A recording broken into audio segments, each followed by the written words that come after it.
नमस्कार, आप देख रहे हैं संजीव चौहान के साथ आमर मंथन खबर। कैथल के गांव मुन्नारेड्डी में डॉक्टर बी आर अम्बेडकर का जन्म दिवस हर्षोल्लास के साथ मनाया गया। इस अवसर पर बच्चों के लिए एचटेट सीटेट के बराबर की प्रतियोगिता रखी गई और बच्चों ने बड़े आराम से टेस्ट प्रतियोगिता में हिस्सा लिया। और इतना नहीं, बच्चों में जोश भी देखा गया। बच्चों ने एक छोटी सी रैली निकालकर जय जय जय जय भीम, जय भीम, जय जय जय जय जय भीम के नारे लगाते हुए पंडाल में प्रवेश किया। और इस अवसर पर सोनी तंवर और उनके हस्बैंड और बहुत सारे गणमान्य लोगों ने हिस्सा लिया। देखते रहे संजीव चौहान के साथ अमर मंथन खबर। शुक्रिया। जय जय जय जय जय भीम, जय भीम, जय जय जय जय जय भीम, जय भीम, जय भीम,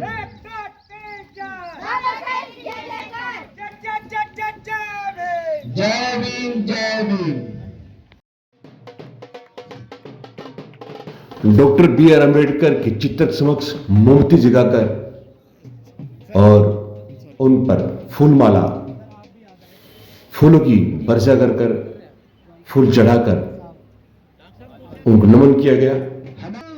और जो उपलब्धियां डॉक्टर बी आर अम्बेडकर ने हासिल की हैं और तमाम देश की जनता के लिए जो कार्य किए हैं, जो सरकार हित में कार्य किए हैं, तमाम उपलब्धियों को यहाँ पर आए गणमान्य व्यक्तियों ने जनता के समक्ष रखा।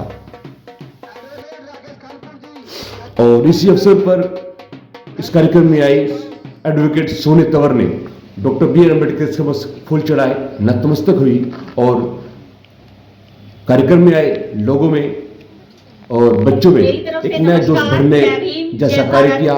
और मेरा नाम एडवोकेट सोनिया बहुत अच्छा विचार जनता के समक्ष रखा। डॉक्टर बी आर अम्बेडकर की जो उपलब्धियां थी, उपलब्धियों को सोनी तंवर ने बताया। लेकिन फिलहाल मेरे सास ससुर और मेरे मायके वाले सभी करनाल रहते हैं। लेकिन फिलहाल मेरे को सब लोग पूरा देश, मैं अपने आप को देश की बेटी समझती हूँ। यहाँ पर ये बात बताने की इसलिए जरूरी थी क्योंकि आज दूर दूर से कई सारे साथी आए हैं, तो उनको ये पता होना चाहिए कि भाई हमारे वहां से भी कोई छोरी यहाँ तक पहुंच रही है।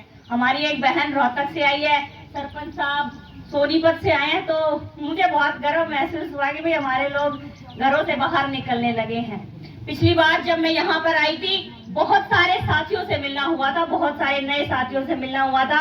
आज भी बहुत सारे नए साथी यहाँ पर आए हैं। इसलिए जयंती मनाई जा रही है, आप लोग यहाँ पर जल्दी से जल्दी पहुंचे। साथियों, थोड़ा सा मेरे पास आज समय का अभाव है क्योंकि हमारी एक राष्ट्रीय स्तर की मीटिंग जो है वो जीन कंडेला खाप में होने जा रही है। आपको बताना चाहती हूँ, भाई साहब ने कहा कि मैं एससी खाप की राष्ट्रीय अध्यक्ष हूँ। भाई मैं कुछ नहीं हूँ, ये समाज बैठा है, एससी खाप मैं नहीं हूँ, अमित तंवर जी संभालते हैं। मैं एक सामान्य सी वकील हूँ। लेकिन आप लोगों को ये समझने की जरूरत है कि हमारे समाज का प्रतिनिधित्व करने के लिए आज एक बेटी आप लोगों के सामने खड़ी है और उसका कारण सिर्फ इतना सा है कि महिलाओं को मौके नहीं मिलते हैं। मैंने पिछली बार इसी दिन इसी मंच पर यह कहा था कि हमारे समाज की बेटियों को मौके की जरूरत है, लेकिन मौका कौन देगा? ये भाई देंगे। भाई आज उस तरफ बैठे हैं, बहनें इस तरफ बैठी हैं। अपनी अपनी बहुआ ने कौन सा ले आया है, हाथ खड़ा करो। लोगों को बार बार मंचों के माध्यम से बताती हूँ कि जितने भी मेरे भाई अपनी मर्जी से इस तरीके के मंचों पर पहुंचते हैं, उतना ही अधिकार एक महिला को होना चाहिए कि वो अपनी मर्जी से इस तरीके के मंचों पर पहुंच सके। जब हम अकेले अपने घर से बाइक स्टार्ट करके, गाड़ी स्टार्ट करके यहाँ तक पहुंचते हैं, तो ये हमारी जिम्मेवारी बनती है कि मैं अपनी बीवी को और अपने बच्चों को इस तरीके के कार्यक्रम में लेकर आऊं। ये कोई सांस्कृतिक कार्यक्रम नहीं था कि यहाँ से किसी को कोई अलग तरीके का भाषण जाता, लेकिन ये एक जागरूकता वैचारिक कार्यक्रम है जहाँ पर हमारे समाज के बच्चे बच्चे का होना अति आवश्यक था। क्योंकि जो मेरे से बड़ी उम्र के लोग बैठे वो तो अपना जीवन जी लिए, मैंने भी अपना जीवन जी लिया, लेकिन लड़ाई ये है कि जो हमारे जो छोटे बच्चे हैं उनका जीवन कैसा होगा। उनको समझाने की जरूरत है कि हमारा जीवन कैसा हो सकता है। हमारी छोटी छोटी बेटियां बहनें यहाँ पर बैठी हैं, मैं उनको ये कहना चाहती हूँ, शिक्षा वो प्राप्त करनी है जिससे मेरे समाज का और मेरे देश का नाम रोशन हो। वो प्राप्त नहीं करनी जो केवल घरों की अलमारियों में रखी सड़ती रहे। आप लोग, मेरी बहनें यहाँ पर बैठी हैं, आप लोगों के बहुत सारी ख्वाहिशें होंगी कि मैं अपने जीवन में ये करूंगी, वो करूंगी, मैं मास्टर लगूंगी, वकील लगूंगी, जज लगूंगी, बहुत सारे ख्वाब होंगे। लेकिन आप लोगों का जीवन इस बात पर तय करता है कि जो इस तरफ से पुरुष वर्ग की तरफ से आप आप लोगों के रिश्ते जहां पर तय होंगे वो तय करेंगे कि आपका जीवन कैसा होगा, क्योंकि मानसिकता ऐसी बना दी कि घर का आदमी ये तय करेगा कि महिलाएं क्या होनी चाहिए, लेकिन महिलाएं इस बात को तय करें कि हम अपने जीवन को खुद जीना चाहते हैं। केवल पढ़ने से, लिखने से, एमए, बीएड, पीएचडी कर लेने से हमारी जिंदगी कुछ नहीं बन सकती, क्योंकि हम लोग फिलहाल मानसिक गुलामी में। आप लोगों ने मंचों के माध्यम से अक्सर ये सुना होगा कि मंदिरों की लड़ाई और ये लड़ाई और वो लड़ाई। हमारी लड़ाई ना मंदिरों की है, ना जाति की है, ना किसी और चीज की, केवल शिक्षा की लड़ाई, केवल शिक्षा पे फोकस करना है। आप लोगों ने मंचों के माध्यम से ये भी सुना होगा कि शिक्षा वो शेरनी का दूध है, जो पिएगा वो दहाड़ेगा। और मैंने ऐसे ऐसे शिक्षित लोग देखे हैं जो मानसिक गुलामी के चलते डॉक्टर होते हुए भी फांसी पर झूल गए, क्योंकि वो अपनी मानसिक गुलामी से बाहर नहीं निकल पाए। आप लोगों को अपनी मानसिकता ऊंची करनी है, अपनी सोच ऊंची करनी है। लोग आपको गिराने का हर संभव प्रयास करेंगे। मैं इस बात की जीती जागती गवाह हूं। आज से 2 साल पहले लगातार मेरे फेसबुक अकाउंट पर, मेरे व्हाट्सएप नंबर पर अश्लील वीडियो कॉल्स, मैसेज, घटिया घटिया गालियां दुनिया भर की आती थी। और मैं मंच के माध्यम से आप लोगों को बता रही हूँ, शायद हम अगर अपने परिवार के किसी व्यक्ति को बताएं तो वो ज्यादा से ज्यादा आपको ये ऑप्शन देंगे, फोन बंद कर दे, नंबर बदल दे, इसका फोन ले लो, इसका फोन देने की जरूरत नहीं है। लेकिन आपको बताना चाहती हूँ, परिवार का सहयोग ही था कि हमने उन सब लड़कों को गिरफ्तार करवाया जो इस तरीके की घटना करते थे। और सौभाग्य इस बात का है कि दोबारा वो मैसेज कभी आए भी नहीं और आने भी नहीं। लेकिन वो सिर्फ इसलिए हो पाया क्योंकि परिवार ने साथ दिया। आप लोगों ने हमेशा ये सुना होगा, फलाने की छोरी जज लागी, फलाने की छोरी मेडल ले आई है, फलाने की छोरी नेशनल चैंपियन बन गई। लेकिन कैसे बन गई? पैदा थोड़ी हुई थी, वो पैदा नहीं हुई थी चैंपियन। उसके माँ बाप ने, उसके भाई बहन ने, उसके चाचा ताऊ सब ने उसको अपना समर्पण दिया कि बेटा आप ये काम करो और बाकी हम अपने आप देख लेंगे। तो वही विश्वास हम लोगों को लाने की जरूरत है। अक्सर हम मंचों पे ये कहते हैं, फलानी जाति का वो व्यक्ति इतना आगे बढ़ गया, उसने इतनी तरक्की कर ली। कमी हमारे में है, समझने की बात ये है, कमी हमारे में। बाबा साहब भीमराव अंबेडकर ने संविधान लिखा, सारे बच्चों को, मेरे को भी स्कूल में केवल एक ही लाइन पढ़ाई गई कि बाबा साहब भीमराव अंबेडकर ने देश का संविधान लिखा। इससे ज्यादा बताओ कुछ पढ़ाया हो तो। लेकिन मेरे से पहले मेरे फादर भी पढ़े थे, उन्होंने भी हमें कभी नहीं बताया, ज्यादा से ज्यादा यही बताया, एक फोटो हमारे घर में लगी रहती थी किसके है अम्बेडकर के, इससे ज्यादा उन्होंने भी कभी हमें नहीं बताया, क्योंकि जागरूकता नहीं थी। फिर साहब काशी राम जी आए और उन्होंने बाबा साहब भीमराव अंबेडकर को घर घर पहुंचाने का काम किया। उन्होंने आपको यह बताया कि आपका अधिकार क्या है। हालांकि बाबा साहब भीमराव अंबेडकर संविधान तो बहुत पहले लिख गए थे, पढ़ा भी होगा लोगों ने, लेकिन वो जागरूकता हमारे तक नहीं आई। बाबा साहब अंबेडकर चले गए, फिर साहब काशी राम जी भी चले गए। अब मुझे ये बताइए कि वो जिम्मेवारी किसकी है? ना बाबा साहब अंबेडकर वापस आएंगे, ना साहब काशी राम जी वापस आएंगे, तो ये जिम्मेवारी मेरी और आपकी है कि हम आने वाली पीढ़ियों को इस बात के लिए जागरूक करें कि बाबा साहब अंबेडकर और हमारे देश का संविधान क्या था। हम लोग हमेशा पिछले समय की बातें करते हैं, बाबा साहब अंबेडकर के बारे में ये होया, वो होया, उनके साथ ये हुआ, और मंचों पर इसी बात की चर्चा हर बार की जाती है। लेकिन भविष्य की चिंता किसी को नहीं है कि आगे हम क्या करेंगे। जागरूक साथी है, हमारा पुरुष समाज जो है वो महिलाओं को आगे लाने की जिम्मेदारी निभाए, क्योंकि बाबा साहब ने स्पष्ट रूप में हमें बहुत बातें बताई, परंतु उनका अनुसरण ऐसी खाप पंचायत बनाई तो भारतवर्ष के अनेक कोनों से मुझे जान से मारने की धमकियां भी आई। परंतु आपके समाज के लिए आज गर्व की बात है कि आज कंडेला खाप के अंदर पूरे उत्तर भारत की 150 से ज्यादा खाप पंचायत इकट्ठी हो रही है, जिसमें आपकी खाप पंचायत को भी अपनी बात रखने का, अपने समाज की समस्याओं रखने का मौका दिया जा रहा है। इस कार्यक्रम के बाद हम वहीं पर जाएंगे और बहुत से साथी पहुंच भी चुके हैं। हमारा सिर्फ एक ही उद्देश्य है कि जिन राजनीतिक पार्टियों ने और कुछ राजनीतिक घरानों ने राजनीतिक सत्ता को अपना सुख समझ लिया, उनकी जड़ों को काटना हमारा लक्ष्य है। और सबसे ज्यादा मुझे अगर किसी से गिला शिकवा है तो अपने समाज के ही नेताओं से है कि जिसकी शादी भी नहीं हुई, बच्चे भी नहीं है, कोई वाली वारिस भी नहीं है, वो भी आज सीएम बनने की कल्पना करते हैं। तो मेरे सामने जो हमारे समाज की होनहार पढ़ी लिखी बेटियां और युवा साथी बैठे हैं, तो उनका नंबर कब आएगा? राजनीतिक सुख भोगने के लिए कोई साधन नहीं है, परंतु हमारा ने बना दिया। वो छोड़ मेरे समाज के लिखी महिलाएं, युवा साथी बैठे हैं, बुजुर्ग भी बैठे हैं, जिनके पास तजुर्बा है, उनके अंदर क्या कमी है? वहां पर जाकर कोई पहाड़ नहीं तोड़ना होता है कि वो अपने बच्चों को ये कहते हैं कि भाई राजनीति करना हमारा बस की बात नहीं है। अगर राजनीति इतनी बुरी चीज होती तो जिस महापुरुष के सामने हम बैठे हुए हैं वो भी राजनीति के अंदर कभी नहीं आते। हमें अपने बच्चों को आगे लेके आना पड़ेगा। और जो राजनीतिक पार्टियों के जो लीडर है ना, और जो कुछ राजनीतिक घरानों के 80-80, 90-90 साल के आदमी भी बसा में बैठ के और यूं कहे कि सीएम हमारा है, छोरा बनेगा, तो भाई मेरे समाज के किसी भी बालक में कोई कमी को नहीं, सीएम तो हमारा भी बन सके है। नहीं बन सकता हो तो बताओ, क्योंकि वोट की ताकत वो ताकत है जो आपके परिवार को भी बदल सकती है, आपके समाज को भी बदल सकती है।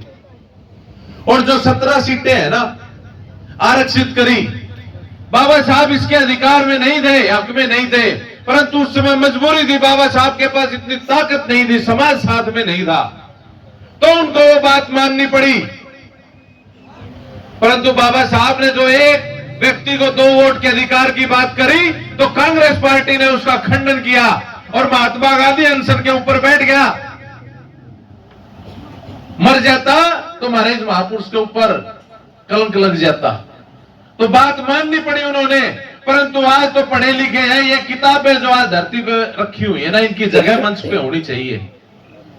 इन किताबों को पढ़ के, इतने बड़े बड़े ग्रंथ हमने पढ़ लिए किताबों के, और हम फिर भी नहीं जाग पाए। साहब काशीराम जी कहते थे मैंने बाबा साहब का एक वाक्य पढ़ा और मेरा जीवन बदल गया। और हम इतनी किताबें पढ़ के भी और अच्छी शिक्षा लेने के बाद भी अगर नहीं बदल पाए तो इसमें बाबा साहब और साहब काशीराम जी का कसूर नहीं है, ये कसूर हमारे खुद का है। हमारे समाज के इतने सरपंच बने, मैं उन सरपंचों से पूछना चाहता हूं कि समाज के बच्चों को कब आके लेके आएंगे? गांव की सरपंची से उठ के कब आप विधानसभा और संसद की राजनीति करेंगे? ऐसी खाप महापंचायत का स्पष्ट लक्ष्य है कि ना तो किसी राजनीतिक पार्टी का समर्थन करेंगे, ना किसी की राजनीतिक रैलियों को कामयाब करेंगे। अगर कामयाब करेंगे तो अपने समाज के युवा साथियों को, बहन बेटियों को और तजुर्बेकार बुजुर्गों को कामयाब करेंगे, जिनकी रगों के अंदर बाबा साहब, सर छोटू राम जी की, साहब काशीराम जी की विचारधारा जिनकी रगों के अंदर बह रही, अगर वे साथी संसद के अंदर जाके बैठेंगे तब इस देश का भला होगा। मंच के ऊपर किसान यूनियन के प्रधान जी भी बैठे हैं। इनके माध्यम से मैं एक बात आप सभी से पूछना चाहूंगा, आप सभी इस चीज के गवाह भी हैं। जो इतना बड़ा किसान आंदोलन हुआ, 2 अप्रैल को जो आंदोलन हुआ, वह किसी राजनीतिक पार्टी का नेतृत्व नहीं था और कामयाब हुआ। तो फिर क्यों इन राजनीतिक पार्टियों के पीछे हम सब पड़े हुए हैं? यह हमारा दुर्भाग्य है कि हम इतने पढ़ लिख के भी अपने आप को जान नहीं पा रहे, अपनी ताकत को नहीं जान पा रहे हैं। नहीं तो मेरे से ज्यादा तो फिर मेरे ख्याल से इस पंडाल में किसी के पास भी नहीं होंगे कि आज इस राजनीतिक पार्टी में आकर भाइयों पद ले ले, सुविधा ले ले, सिक्योरिटी गार्ड ले ले, करनाल का एसपी नुगुआ जिप्सी भेज दू जी, पीछे ले लो, मौका नहीं चाहिए। न साहब काशीराम जी ने ना ली, 24 घंटे की सीआईडी अपने गले में घालकर दौड़ी चालना है भाई। हमने अपने समाज को इकट्ठा करो, भाईचारे को इकट्ठा करो। और जो गाड़ियां राजनीतिक पार्टियों की रैलियों के दौरान हमारे मोहल्ले के अंदर आके खड़ी हो जाती है ना, जिसके अंदर दारू की पेटियां रखी होती हैं, उनको खाली भेजने की चलन चलाओ, तब देखो इस समाज के अंदर बदलाव आएगा। मैं इन युवा साथियों से कहना चाहता हूं, ये पुंडरी हल्का है, आजाद उम्मीदवार जीतता है। गोलन कितनी वोट लेके गया होगा भाई, और इससे पहले उठा के देख लो, आप लोगों में कमी है क्या? 75,000 का वोट में एससी कम्युनिटी का यहाँ पे, और फिर भी दूसरों के पीछे झंडे उठाकर चल रहे हो। ये मेरे बाबा साहब का दुर्भाग्य थोड़ी है, ये दुर्भाग्य तो हमारा है जो पढ़ लिख के भी नहीं जान पा रहे। अपने आप को जानो, पहचानो, और जो समाज के अंदर धर्म की और जाति की राजनीति करके समाज के अंदर जहर घोलने का काम करता है, उसको दरकिनार करने की प्रथा चलाएं। क्योंकि समाज के अंदर भाईचारे को जोड़ के रखने की जरूरत है। जब साहब काशीराम जी सड़कों पे चले थे साइकिल लेके, तो उन्होंने पूरा इतिहास रच के रख दिया। तो आपके पास गाड़ी घोड़े सब की में है, और बहुत जल्दी ऐसी खाप पंचायत आपके पुंडरी हल्के में भी साइकिल यात्रा काटने वाली है। और वह इसलिए काटेगी कि आप लोगों को भी ये बताना चाहते हैं कि गाड़ी होने के बाद भी अगर साइकिल पर चल रहे हैं तो इसका मतलब यह है जल्दी तक इकट्ठे ना हो ना, तो ये साइकिल भी ना हो। और जो पैरा में ये जूते हमने डाल रखे हैं, ये बढ़िया बढ़िया कपड़े पहन रखे हैं, इस शरीर के तन के ऊपर से कपड़ा उतारने का काम राजनीतिक पार्टियां हमारा करेंगी। और फिर हमारे बुजुर्ग जैसे स्कूलों में काम पर जाते हुए गर्मियों के दौरान जब पैर चढ़ जाते थे, गोबर में पैर डाल कर चला करते ना, वो समय आने में दूर नहीं है। मैं धन्यवाद दोबारा से करना चाहूंगा टाक साहब का कि जागृति कार्यक्रम चलाते हैं।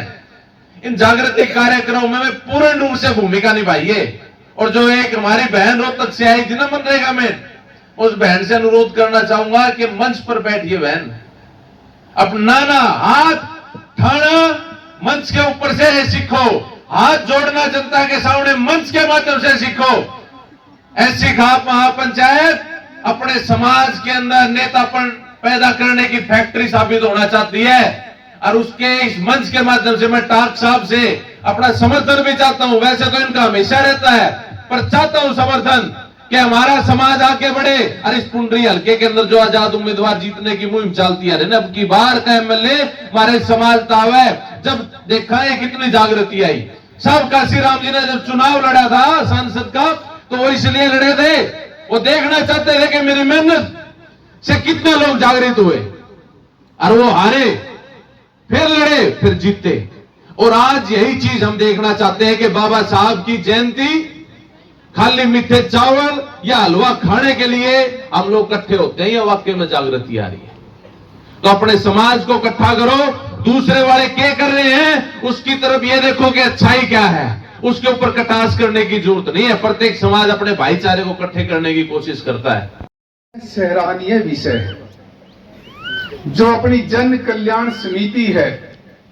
मैं यहीं से बात करता हूं, ये जो छोटे छोटे संगठन समाज में सक्रिय हुए,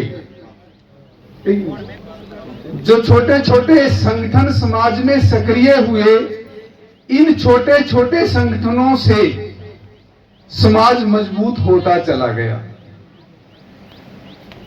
एक पहल हुई थी 28 दिसंबर 1885 को, जब दिलशाद जी, ए.ओ. हयूम आदि ने इसी प्रकार का एक एनजीओ बनाया था जिसका नाम था कांग्रेस। कांग्रेस एक इसी प्रकार का जन कल्याण सोसाइटी की तरह एक संगठन था। संगठन एक विचार होता है।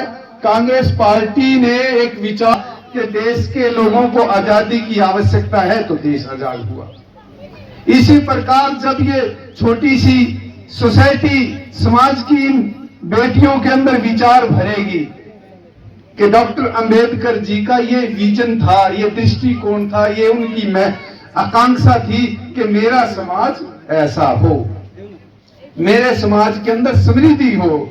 जो डॉक्टर अंबेडकर जी का नाम क्यों बार बार आ रहा है, जबकि ड्राफ्ट कमेटी जब संविधान लिखा गया तो उसके चेयरमैन कौन थे? वो डॉक्टर राजेंद्र प्रसाद थे।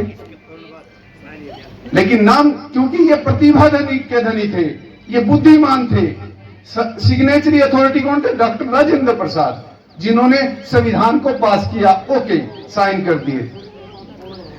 तो कहने का मतलब इन्होंने संविधान के अंदर सबसे पहले क्या बनाई? प्रस्तावना। अगर आप प्रस्तावना पढ़ोगे तो आपका ही जीवन सफल हो जाएगा, देशवासियों का जीवन ही सफल हो जाएगा कि हम सभी भारत के लोग भारत को एक प्रभुत्वपन समाजवादी पंथ निरपेक्ष लोकतंत्रात्मक गणराज्य बनाने के लिए इसके समस्त नागरिकों को सामाजिक, आर्थिक, राजनीतिक न्याय दिलाने के लिए लंबी परिभाषा है कि 26 नवंबर 1929 को अपने आप को संविधान के प्रति अंगीकृत अनियमित करते हैं। संविधान की ये कसम खाई थी डॉक्टर अंबेडकर जी ने। प्रकार हम लोगों को भी संविधान के प्रति पवित्र होना चाहिए। संविधान के अंदर मुख्य दो चीजें हैं जो संविधान की आत्माएं हैं, जिसमें मौलिक अधिकार और मौलिक कर्तव्य। मौलिक कर्तव्य संविधान के महत्वपूर्ण कर्तव्य हैं और भी हमारा दायित्व बनता है, हमें निभाने चाहिए। मैंने अक्सर ये बात देखी है कि श्री डॉक्टर अंबेडकर जी की जो आइडियोलॉजी है उसको पूरा भारत के लोग समझ ही नहीं रहे। लेकर चले अमर मंथन खबर को अपने संग, लाइक करें, कमेंट करें, शेयर करें और फॉलो करना ना भूलें। अमर मंथन खबर आपका अपना चैनल।